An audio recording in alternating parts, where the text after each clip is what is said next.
Hey, it's Jim, and this is Level 2 of the CFA program, the topic on ethics and professional standards, and the reading on guidance for Standards 1 through 7. Here we are in Standard 4, Duties to Employers. Notice that there are 3 components to this. The LOSs are identical for all 7. Let's go ahead and look directly at the handbook here. Notice that the emphasis here is on cause harm to their employer. All right, so what must we do? We must act for the benefit of their employer and not deprive their employer of the advantage of skills and ability, etc., etc. So let's go ahead and start off with a really good question. This is very clever in its discussion. Let's go ahead and read the question stem, and then I'm going to make a comment, and then we'll go to the potential answers here. All right, so we're a former hedge fund manager launching a new private wealth firm. He believes the new firm needs, some millions of dollars in assets in that first year. So what he does is that he offers a $10,000 incentive to any advisor who joins his firm with a minimum of $200,000 in committed investments. Jackson places notice in the opening on several industry web portals and career search sites. So this is out there, right? Lots and lots of financial analysts are going to see this. So you're probably thinking here that, of course, there's some kind of a violation in here with Jackman. Remember up there, it does tell us that he holds the designation, but the questions look at it from the perspective of these advisors who are considering joining the firm. So you see how clever this is. So note the question, which of the following is correct? Notice that all 3 choices begin with a member or a candidate. All right, so you ready? Eligible for the new position if he or she can arrange for enough current clients to switch to the new firm. Well, that sounds like a clear violation of, what did we say back here? Otherwise cause harm to the employer. So part A, we're going to take some of our current clients and go to this new hedge fund. So we don't like that one. Part B, a member or candidate may not accept employment with a new firm because Jackman's incentive offer violates the code. Well, I'm not sure the actual offer violates the code, the actual offer. But Part C, soliciting the clients is prohibitive. Yeah, so what's the important part of Part C is that currently unemployed. So there's the correct answer, C. Notice the explanation down there for Part A, inconsistent with the code, even with the required disclosure. So I hinted on that just a second ago. And Part B is not correct because of the maybe out-of-work members or candidates who can make that arrangement through some kind of, let me go back here, some kind of a possibility in which there is no otherwise cause or harm to their employer because there is no employer. Our key points in Standard 4 on loyalty. I want you to think of this in terms of a hierarchy. So what did we learn in that last recording? Interests of the clients are always placed first. So you have the clients first, then you have the employer second, and then you have the advisor third. So if you think about that in a hierarchy, I think you can answer lots and lots of good questions here.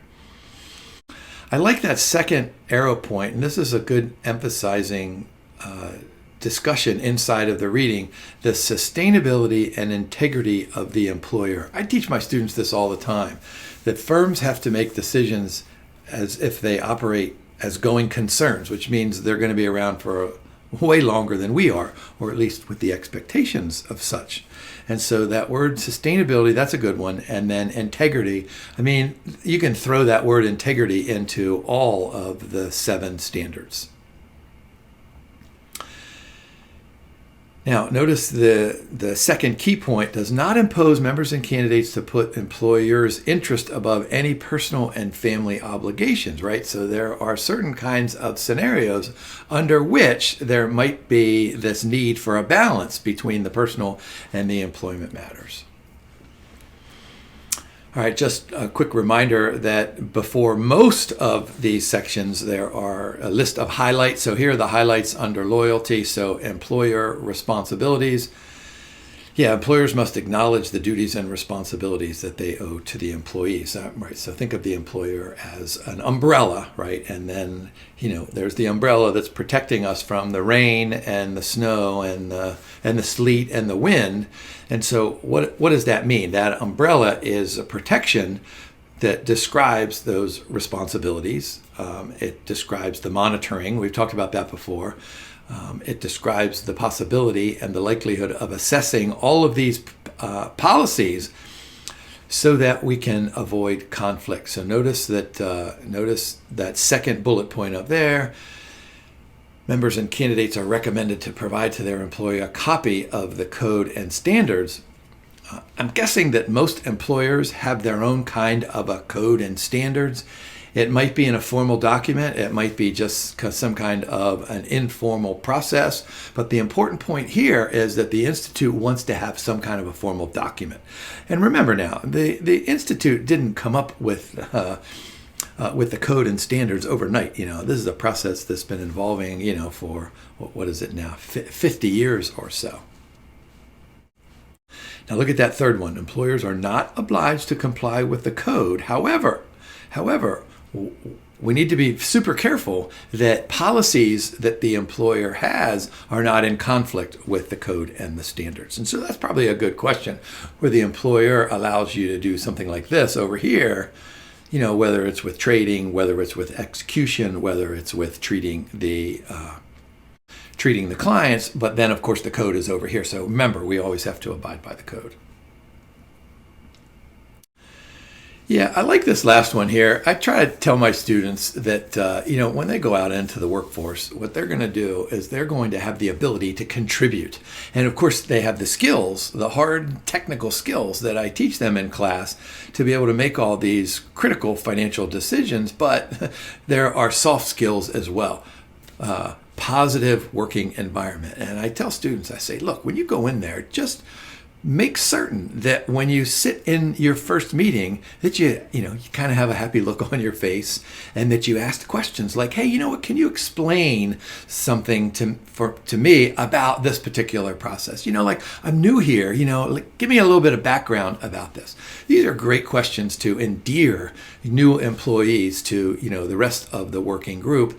And then, of course, the employer and all the supervisors, then they generally respond favorably. Generally, not always. All right, leaving an employer, the CFA Institute doesn't say, when you go to job for Jim's investment firm, you have to stay there for the rest of your life. Of course, that's not true. We know that financial analysts are going to move around. But the key thing is, all right, so we're here. Think of a timeline. We're working. And then on this day we leave. So right up until that day, we need to be loyal to the current employer. And that means every layer that you can think of, the Institute emphasizes here: misappropriate trade secrets, misuse confidential information, solicit the employer's clients. We saw that in that previous example. Or gather client information without permission.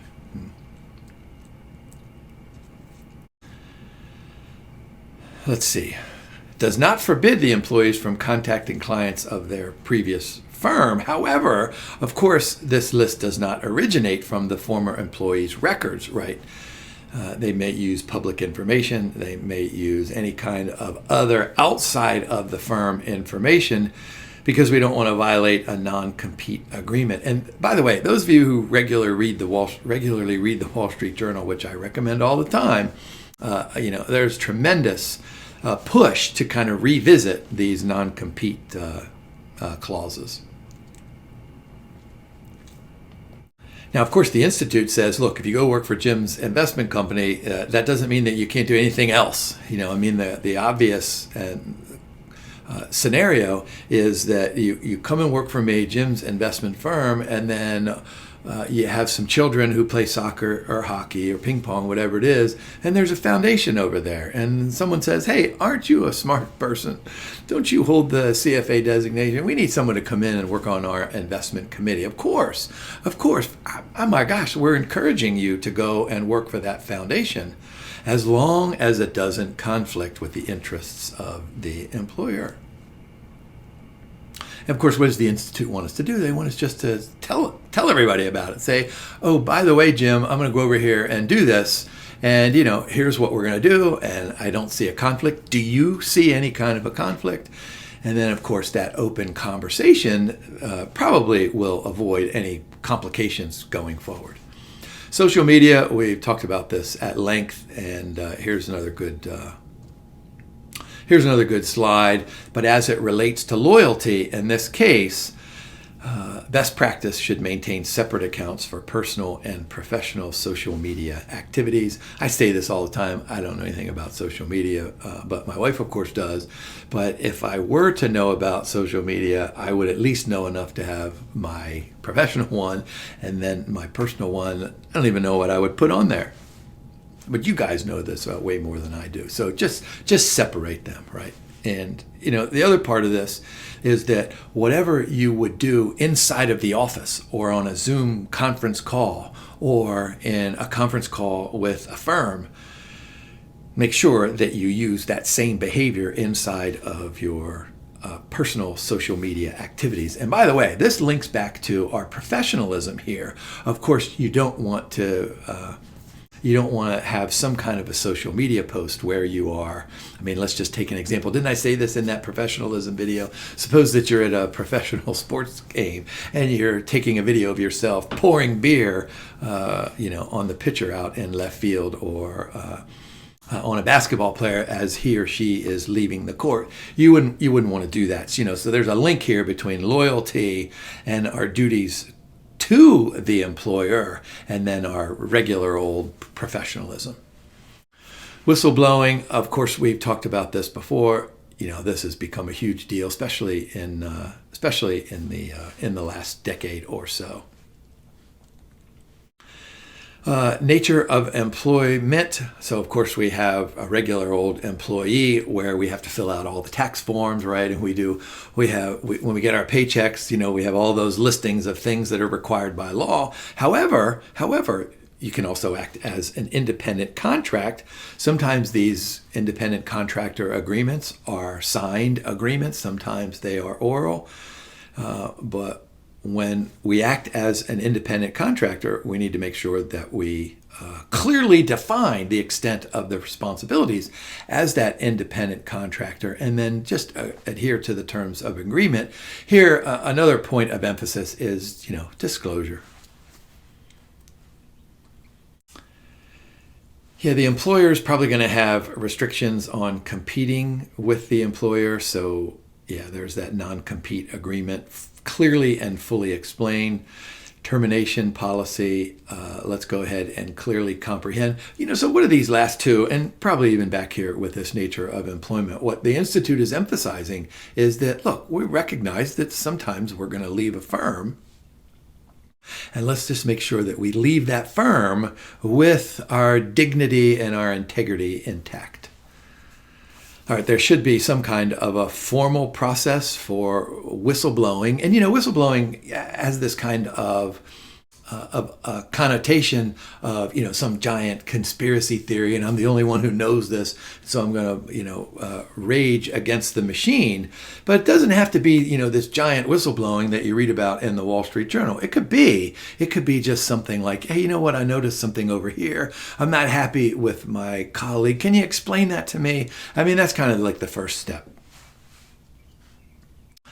So what the Institute wants us to do is to adopt the best practices of the industry. Yeah, that makes sense. How about employee classification? Yeah, so part-time, full-time, or contractor. This is obvious, right? All right, let's finish this part A up with a good question here.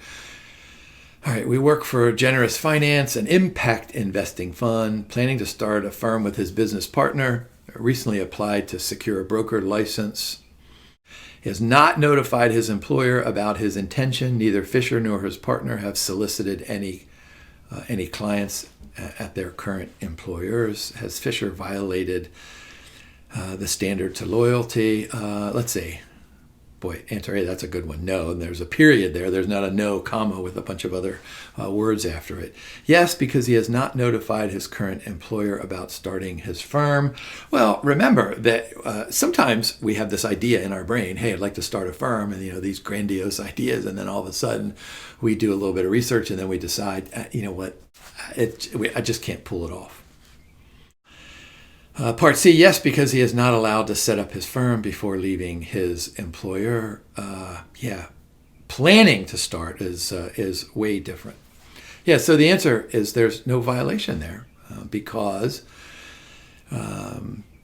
we haven't done anything that has been disloyal. Now, let's go ahead and make this a different kind of a question. Suppose that in between sentence 1 and sentence 2, there's another sentence in there that says something like, you know what, we have done this and this and this. Well, then that's probably a violation.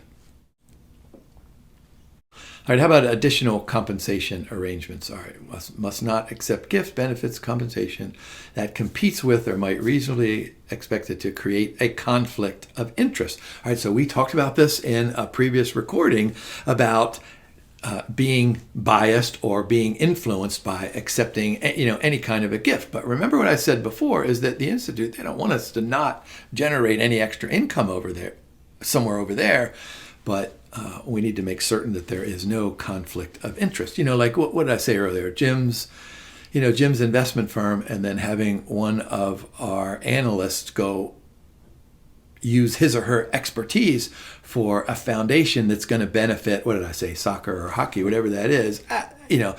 On the surface, that's probably not a conflict. Now, there could be some conflicts of interest that arise with, raising capital or using competing brokerages, or you come up with lots of those in there. So let's start with a good CFA question here. Ready? Portfolio manager, one of the firm's clients, has told Jurgen that he will compensate her beyond the compensation provided by her firm on the basis of the capital appreciation of his portfolio each year. What should Joyce do? Turn down the additional compensation because it will result in conflicts of interest. Turn down the additional compensation because it will create undue pressure. Obtain permission from her employer prior to accepting the compensation arrangement. All right, so let's go through each one of these, right? What does this mean? Will it result in a conflict of interest? It might, but it might not. Should we turn this down because it will create undue pressure, or should we obtain permission? So, of course, the answer is to obtain permission prior to accepting. Let's go ahead and talk about some guidance for these additional compensation arrangements. Notice what we have bolded there in that top block point. Seek their employer's permission. I mean, that's the key point of emphasis throughout this part of the reading. Now, of course, part of that is to make certain that the employer is okay with this accepting of additional compensation, but it's also a chance to have a conversation about conflicts of interest. And so notice the second block point, written consent, this can be documented, and so we can have this conversation, but as long as it's documented, then we have a record of it.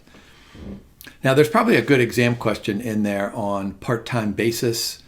If we're doing this as such, what does the Institute want us to do? Discuss potential limitations. Yeah, that makes sense. All right, how about recommendations? Make a written report highlighting the additional compensation arrangements, seek permission, and then talk about the details. So let's go ahead and take a look at a good example here. Troy is a board member of Peak Animations, does not receive any monetary compensation for the duties performed in the role. So you're tempted to say something like, okay, since there's no compensation, then we don't have to worry about any of this other stuff that we've talked about over the last few minutes. But notice there is a however. He receives complimentary access to Peak movie premieres and Peak amusement parks. All right, so there is some form of non-monetary compensation. Now, the next sentence gets us somewhere into this conversation a little bit deeper into the role as the wealth manager. Mavis purchases Peak Animation stock that is suitable for client accounts. All right, so that's super important, that word suitable in there, right? So some clients want and have this these shares of stock that are consistent with their risk and return objectives. Some do not. So I like that word suitable in there. Does not disclose this arrangement to the employer. All right, so that doesn't sound very good there, right? Mavis believes he does not need to disclose because he does not receive any monetary compensation. Has he violated? Okay, so part A, does not receive monetary compensation. We've already addressed that. Yes, because he fails to disclose the non-monetary benefits. Yeah, we discussed this. But no, because the board member does not conflict with his work arrangements. And so remember that, that might be true, right? He's a board member of Peak Animations, whatever he does for our firm. That might not be a conflict now, but it might be a conflict sometime in the future. So there's that conversation about disclosure. So have we violated? Yes, because we failed to disclose. All right, how about part C, responsibility of supervisors? Yeah, reasonable efforts to ensure that anyone subject to their supervision complies with the laws, rules, regulations, and the code. So here's the task for us as good test takers is, what is a reasonable effort? Well, let's work through a problem here and see if we can find a reasonable effort. All right, we're recently hired by Fundamental Investment Management, junior auto industry analyst. All right, expected to expand the social media presence. We're active in all those different social media stuff. Although Burdett's supervisor, Joe, has never used social media, he encourages Burdett to explore all these opportunities. Okay, that makes sense. Burdett is working on a proposal detailing the advantage of getting Fundamental in Twitter, in addition to launching a company Facebook page. All right. She's completing a report on the financial impact of a particular company's solar energy for compact autos. This report will be in her first report. Yep, she believes that this company's technology could revolutionize the auto industry. All right, in her excitement, she sends out a quick tweet to the Twitter followers summarizing her buy recommendation for SunDrive auto stock. All right, so we hopefully, based on our conversations, not just inside of this recording, but in some of our other recordings, that there's a lot not to like down there. So, has Graf violated the code and the standards? Not Mary, because, what are we saying about Mary? Did she violate? Sends a quick tweet to her Twitter followers summarizing. All right, so that goes back to, material information, non-public information. I mean, maybe Mary is one of those influential analysts. I mean, we don't know enough in this question stem, but of course, we're not allowed to make a buy recommendation to just her Twitter followers, right? We need to make sure that would include all of the people who are clients of FIM, because, I don't have Twitter. If she's my analyst, I don't know. How am I supposed to get it, right? But the question is, has Graf, as the supervisor, violated the code of standards? And of course, it sounds an awful lot like, what are you tempted to say? You're tempted to say, well, this poor dude, Joe, he can't be everywhere and at every place. But it sounds to me like, because he's probably not a social media guy, that maybe there's no formal kind of a process to describe the appropriate actions for Burdett. So, yeah.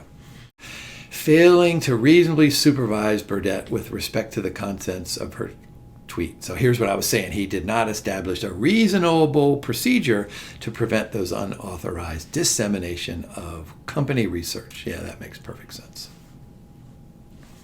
All right, key points. Responsibility to guide employee conduct in an ethical manner. So this is just super consistent with everything we've done in those previous 3 recordings, and of course things that we'll do in the next handful as well. Yeah, so here's the key point here that I was saying earlier. What is a reasonable supervision? Let's see, number of employees supervised, the specific jobs being done. And so, you think about this. I do this regularly. So as a supervisor, you need to know breadth, right? How many employees do you supervise?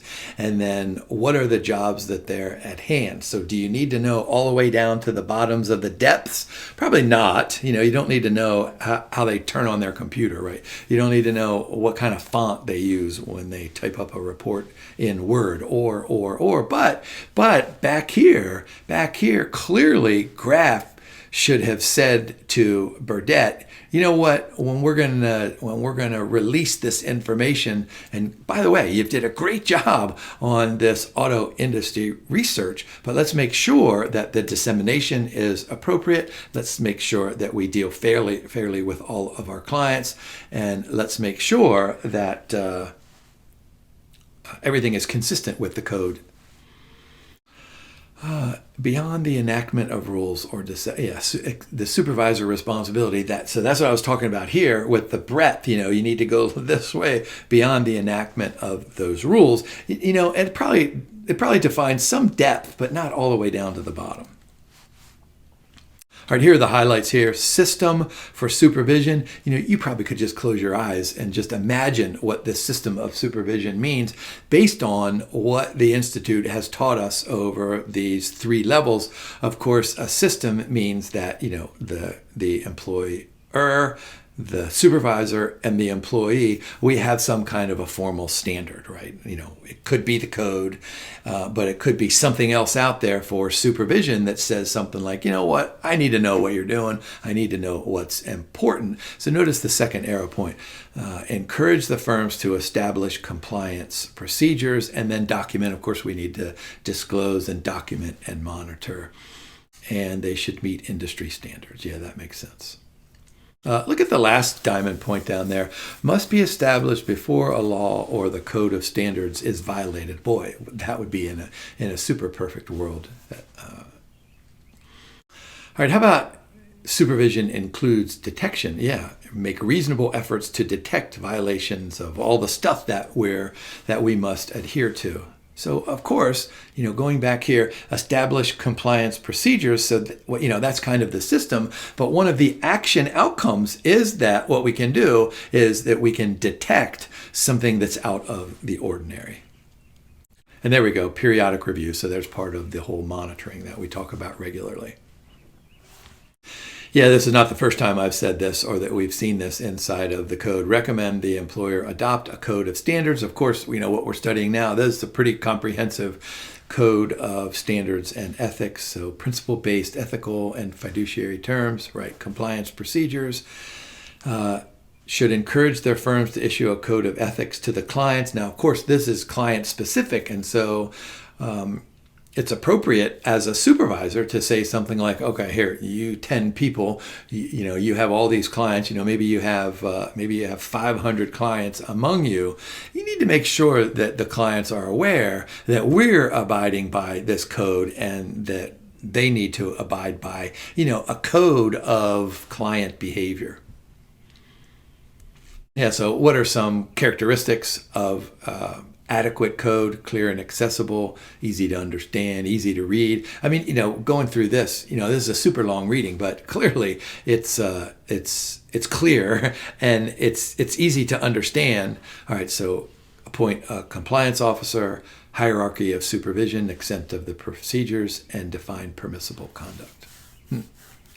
All right, so this supervisor role should include things like distribution of the content, continuous training, frequent reminders, yes, conduct evaluation, review employee actions. This is why I said to you, remember in just that previous recording, I said spend a minute or two going to the CFA Institute webpage and look at the violations of these codes, and you can read about what our fellow CFA designation holders have done in violation, and so review these employee actions. So yeah, take action to enforce. Respond promptly, investigate the scope, figure out what those actions are and say, what are the possible consequences. Review and update compliance procedures. That makes sense. Education and training, yes, regular ethics and compliance training. But, I've said this regularly. I'm not sure that I've said this inside of these standard recordings, but I've said it in other videos about, the importance of a chief risk officer who's in charge of establishing the risk culture of the firm, and somehow, somewhere inside of that risk culture comes some kind of ethics change, an ethics culture, some kind of an ethics model and ethics behavior. And this has to be a system of where, we have this umbrella up here, and then we have every different layer all the way down to the ground, so that the rain and the snow doesn't hit us. This is what I was saying. Look at that first arrow point: a strong culture of integrity, ethical conduct, etc., etc. Appropriate incentive in structures. Of course, what we want all of our colleagues and our supervisors to do is to behave ethically, but of course, we want to be compensated for our behavior, but we don't want to be extra compensated for our ethical behavior. We want to be extra compensated for our performance, but what we want to do is make certain that we do not place that extra compensation based on profits and returns over ethical conduct, right? So this is the old, what comes first? Did the chicken cross the road, or did the egg cross the road first, or the chicken or the egg? If you have this ethical, let me start over. If you hire highly skilled people and you train them to be ethical on top of their ethical training from, their upbringing and their teachers and their professors and their friends, well, then you have this behavior established, and then all of the positive returns and the high internal rate of return, all that compensation, that just flows, right? Yeah, incentive structure should be linked to the client interest. That makes perfect sense. All right, so let's go ahead and end with a question. Fabian Edwards, let's see, junior trader, primarily responsible for executing large trades. Let's see. Francesca is the compliance officer responsible for monitoring. Yeah, both of their bonus compensations are linked to trading volume generated over a financial year. Let's go ahead and scratch our heads over that one. All right, Francesca has noticed increased trading. She observes that block orders that could have been completed in one trading session have been split over several trades. All right, we don't like any of that stuff. Francesca fails to investigate the increased trading activity and does not bring this attention. All right, so has Francesca violated responsibility of supervisors? Let's see, no, because she is not directly responsible for the increased trading activity. All right, so this is what I was talking about earlier. So here's the breadth, right? And so then here's the depth. But so clearly she's responsible for that monitoring, at least monitoring and asking a question about that increased trading activity. I mean, it's a simple question that says, oh, I noticed that increased trading activity. Do you mind telling me how that worked? All right, no, because she does not know the circumstances surrounding, therefore she doesn't need to investigate further. All right, so we don't like that one. Oh, yes, because she fails to review. So, of course, failing to review, failing to monitor, failing to encourage the disclosure, all that kind of stuff there. All right, that takes us through Standard 4, duties to employers. Next up is Standard 5. Notice there are 3 of them as well for Standard 5. So let me just remind you, I want you to, once again, get out the handbook and look at those 39 or 40 questions, and I want you to read through them really quickly. Now look, this should be the 4th time that you're through them. I want you to read through them, and you might be tempted to say, wait a minute, Jim, you're forcing us to kind of memorize some of the answers, and that's probably okay, but I'm not forcing you to memorize. What I'm forcing you to do is to process how the Institute thinks and how they ask questions so that you can do well on the exam. So hey, thanks for watching and good luck studying.